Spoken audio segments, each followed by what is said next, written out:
The first one is drop percentage. Okay, I think you guys need to understand the concept of speed on your drop and then angle. So you just lift to me so I can show you. So when you talk about like percentage, okay, it's high. We're taught to never drop this high, right? Because they'll punish you. But there are situations where you're wanting to drop that high. Okay, so this would be like your 100. This is like your 50. And then this is like your 10%. Okay? So the 100 would be if you need to hit like 20 over. Go ahead. I just keep lifting. And I'm just dropping high but over. Okay? You don't have to stand so close because it's still a drop.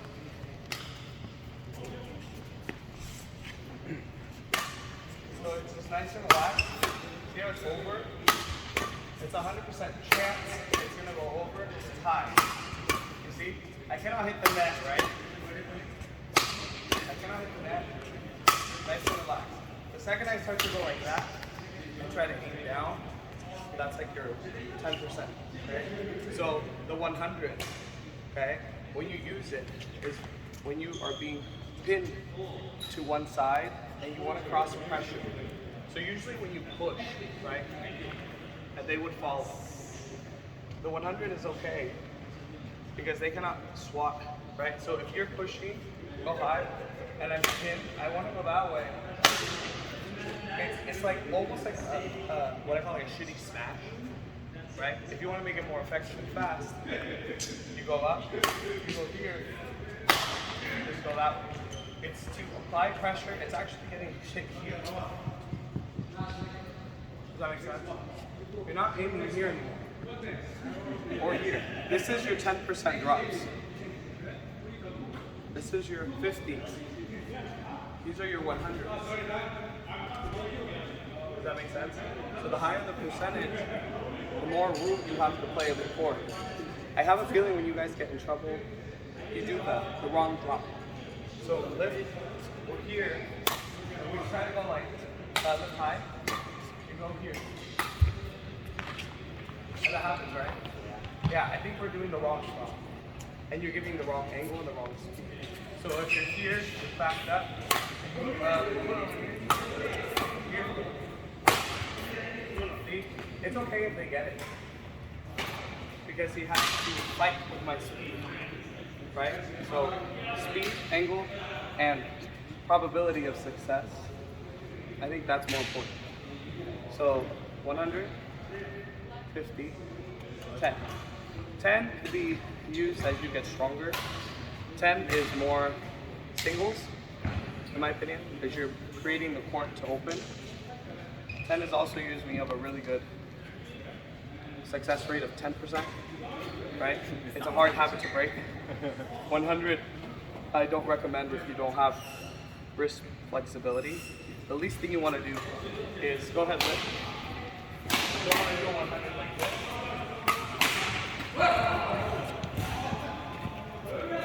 It's floating, right? So that's the execution. But if you keep hitting this way, let's see, you're on this side now. And you're going here, they're both lined up, right? Go ahead. If you get here, you go that way. It's almost like a smash, right?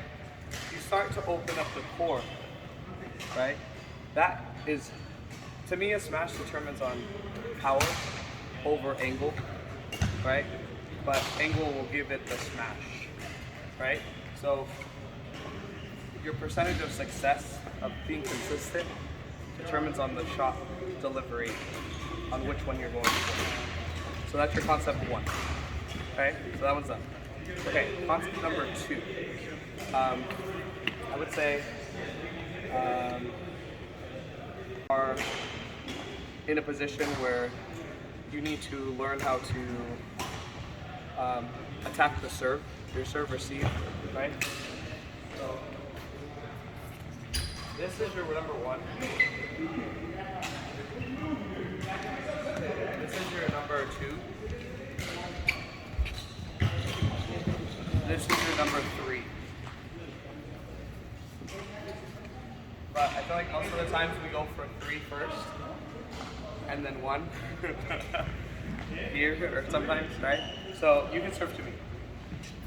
So the objective transitions to be easier, there's two scenarios. Your serve receive, you don't want to let go of the bird when you get it.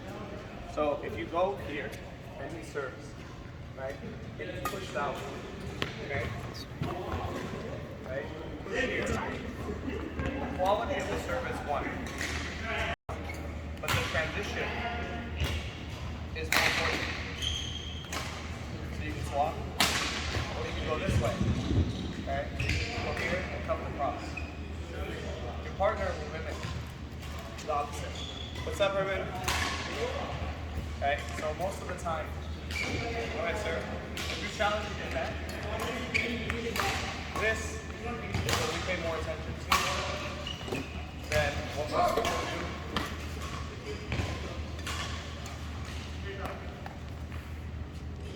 See how the racket was below?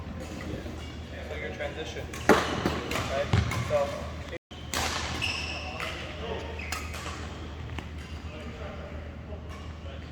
What are you covering? The whole court is open. Right? So that's why I'm saying, if you're going to push, right? You can push. So that way your reflex is down, not up and down. You ever find it where you're at the net and you miss it? That's the transition. So push, back it up. Go ahead. Even if it's a floating, right? So for your serve receive, this should be your feeding on both sides. If you are on this side, keep your line. Don't worry about them knowing where it's going. That's why you have three options. But the second you start to let the bird go too far from you, it's the second you let go of the bird. The second you can control, it's almost like you get another chance. Like if you're playing mix, right? You don't want to give the bird to the goal, right? You want to protect her. So that's how you want to play your shots. Cover the line. So if you're going to practice it with bird feeding, the first person serves, the other person just like grab like 4 or 5. So all you do is, your receive. Okay, I was taught to use your backhand grip for both sides. I don't open. I don't go like this. I do here because you have a higher chance of tapping. If you are going to go there, that's the only exception when you're on this side. If you're on this side, you just keep it. So if you serve here, you go here. Cover the line. Now here's the trick. When you start to learn your chemistry, if you are going to cover the line, you have to decide if you're covering the whole line, or the line and the cross. Okay, go ahead and serve. Go here. Stay clear. Take the whole thing. Okay? If you are hitting here,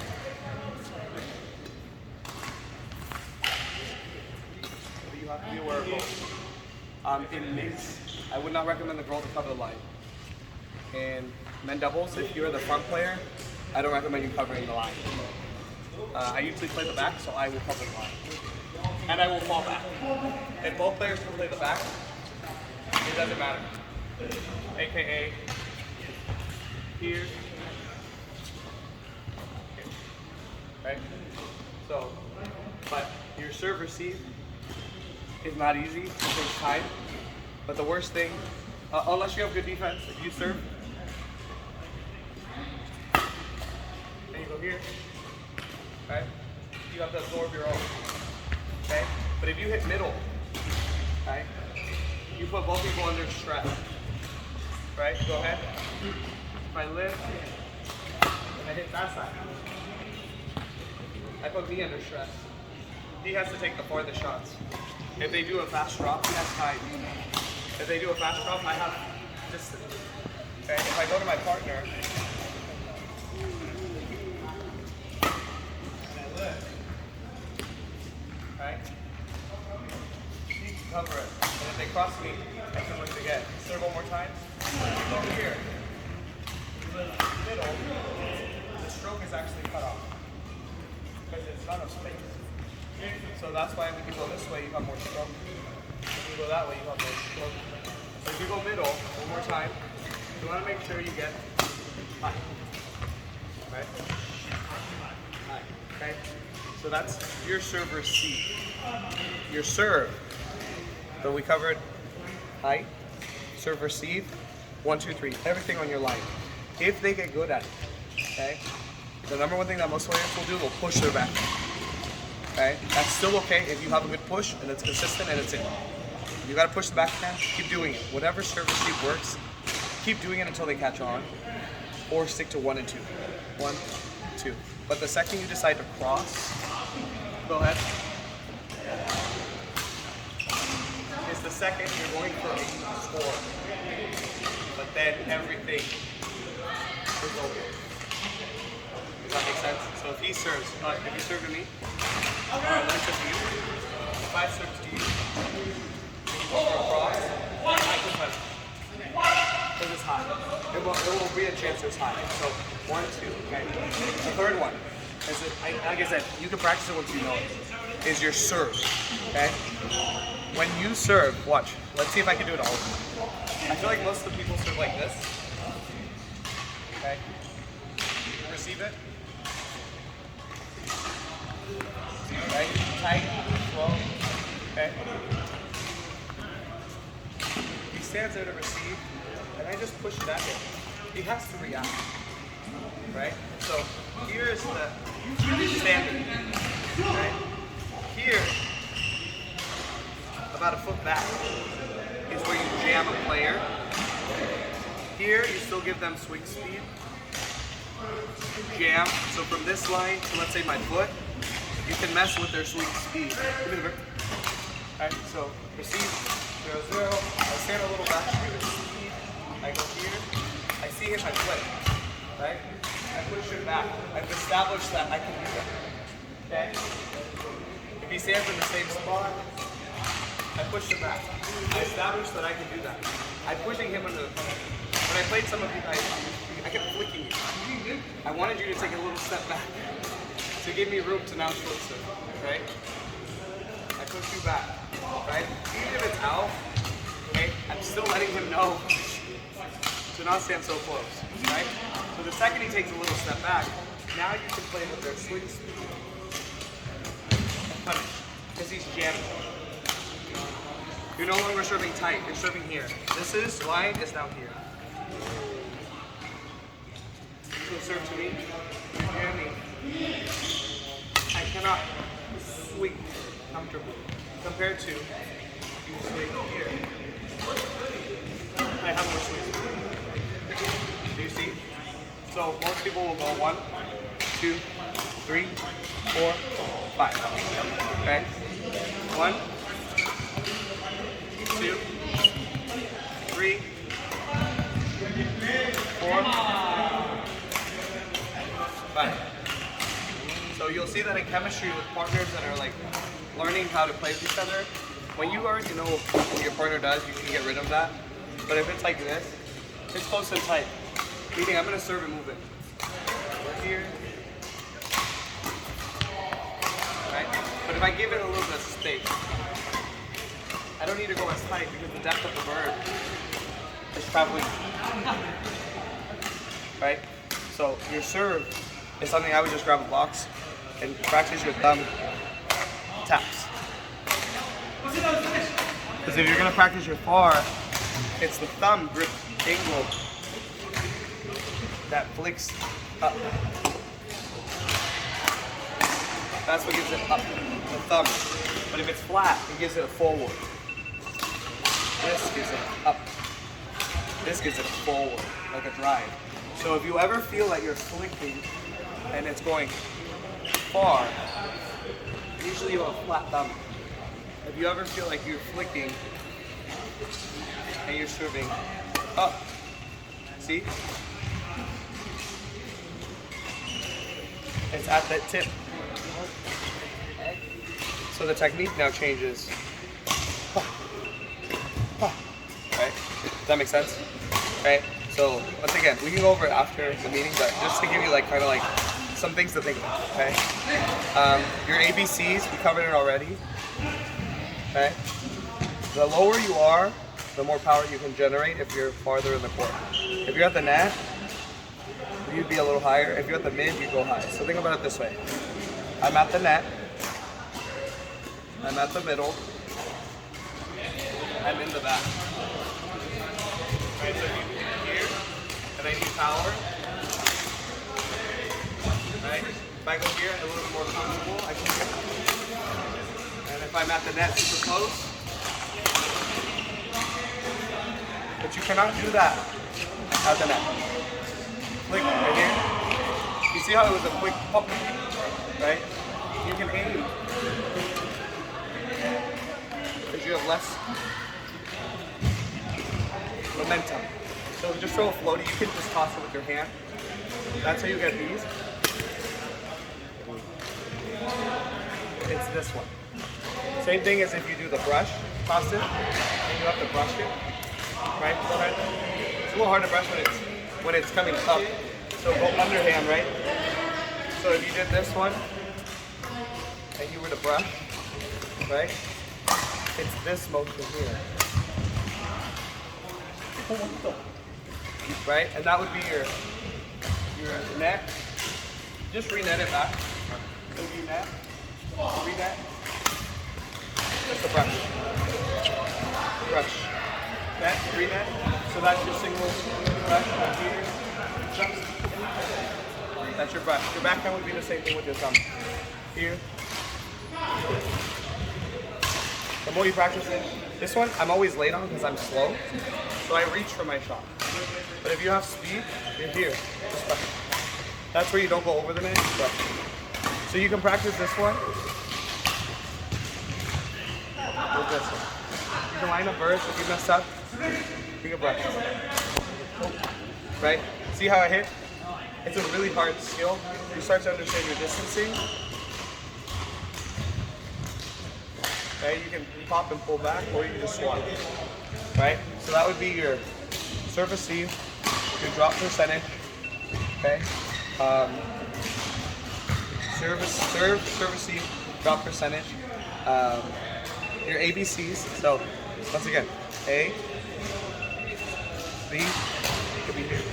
And then C, you're in the back, right? C, the objective when you need a backhand to go straight is to go more. The later you are, the more you turn your racket. Does that make sense? Yeah. So if you come here, and I'm late, because it'll go up, right? It'll go up. Right? I have to move my racket to try to whip it. So if I'm here and I'm late, I have to turn my racket to whip. And it's a band flat. Go ahead. It only can do it if you're late. Right? It's a pan flat. Does that make sense? Pan flat, you're late, you're on time, you're killing. Okay? So then the last concept is when you guys practice your drills. Cindy, what time is it? My phone's wrong. 50? Okay. So my best advice is when you guys practice all drills, we can go over the power later, but you want to always practice the drill on time, early, and late. Does that make sense? Yeah. So I can show you real quick. So if you're practicing mid-court, okay, and your feet a little higher, like that, just keep beating. The higher I can catch it, the more on time I am. You see how it can go down? I'm on time, right? Late would be flat, or on time is flat. Those would be on time, and late would be low. I'm still trying to catch a drive delivery. Early, on time, late. So if you, let's say you're playing singles, early, usually on time, late. So top, middle, low. That was a big like game changer for went to minimize errors. When you're like, I'm hitting the net. But then when you watch yourself hitting, you're like, I'm hitting it right here.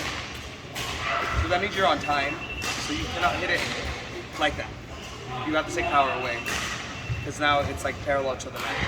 If you're early, sure. Okay. And then I guess another tip and trick, if you get a chance to practice your finger and wrist snapping, I can teach you how to practice it. Oliver, just hit up, like keep your racket extended. Yeah, like extend it, and then really focus on giving space here to pop up.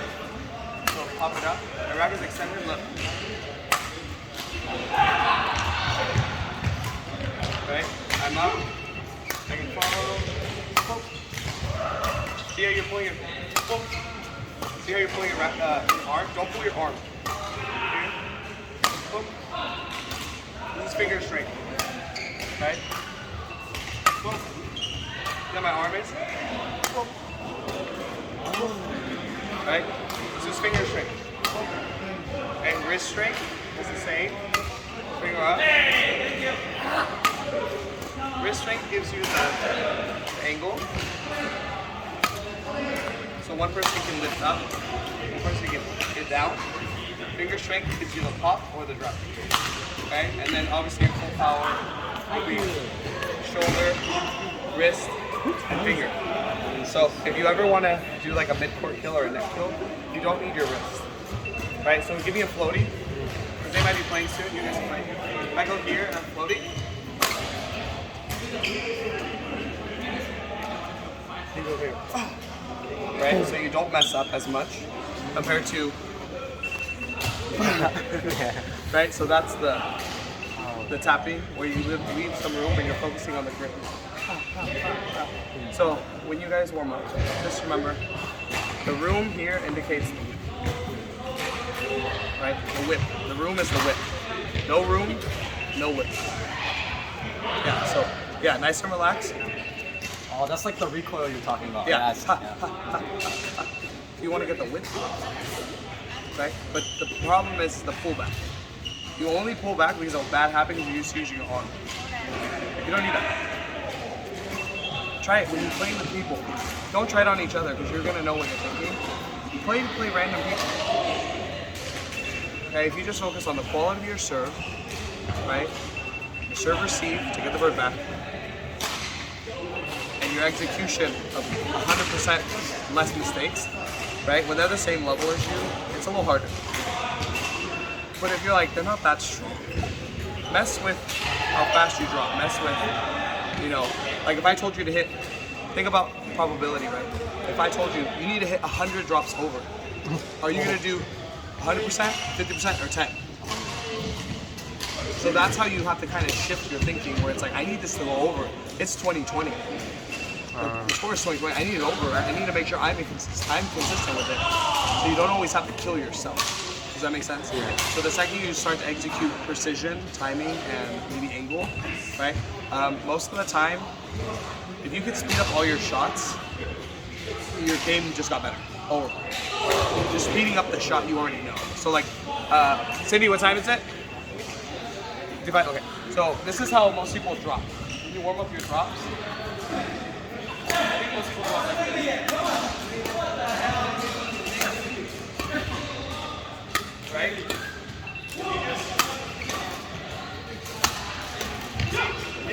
might even hit it out. Or he has to control it now, right? Look, he has to really focus, right? And that's still a drop. Why is it still a drop? It has angle, but I can still execute power last minute, right? So try to predict the smash of the drop. If I'm just holding up, you go here. Right? Up.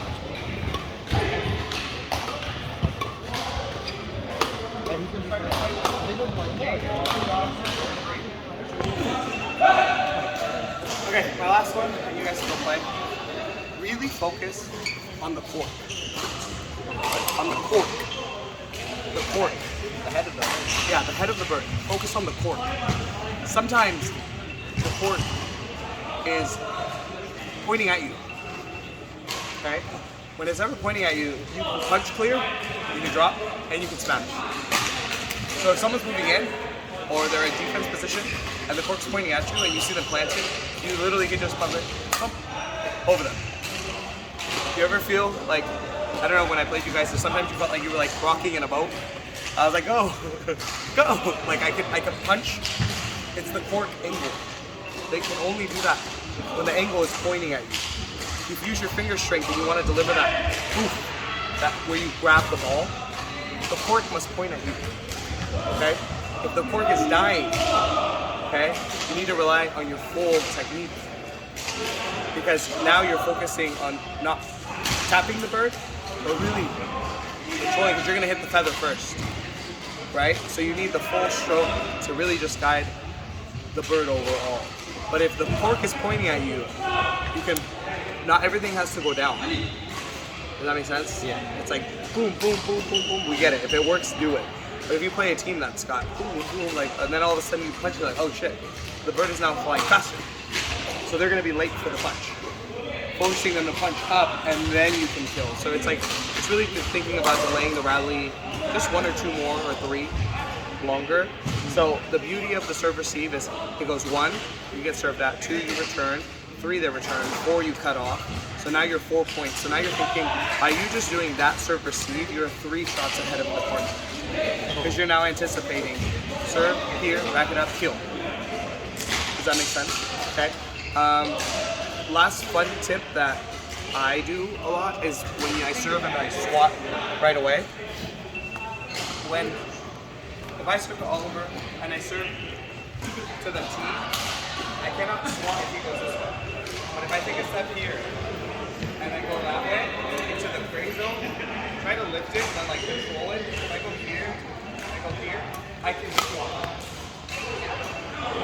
Because I've now entered the dying zone. So his racket must hit this way instead of this way. It's too hard. Let me serve one more time. If I go and I go in the dying zone, that one is not dying zone. You can do one. If I go over here, where it's the dying zone, I can feel it right there. Because the angle of the bird, I have 4 speed to hit this way. 6. Does that make sense? The angle, I have forced him to have a higher shot to come my predicted way so I can swat. Oh, that's annoying. Does that make sense? Yeah. So when you play with the no zone, meaning the out, you have predicted a higher probability of a swat. Bro, my brain just Does that enhanced make sense? itself. Holy crap. So now you're just thinking of the weird shots that you're like, how does he do that? It's predetermined. It's not a, I have skill. I baited that shot. I said, okay, go. But this is one. The transition here, backing up elbow. Boom. Right? If you do that, and then they hit it, and then you go like this, too late. You see what I mean? So I purposely was like, I can get him here. Based on where you're standing, based on the quality of my serve, based on how much angle you're given, you cannot go like this, guys. It's really hard to go. You're gonna go like this. And that's where the swap will come. Does that make sense? Okay, sign up for this course. Just start playing. Warm up with each other. Just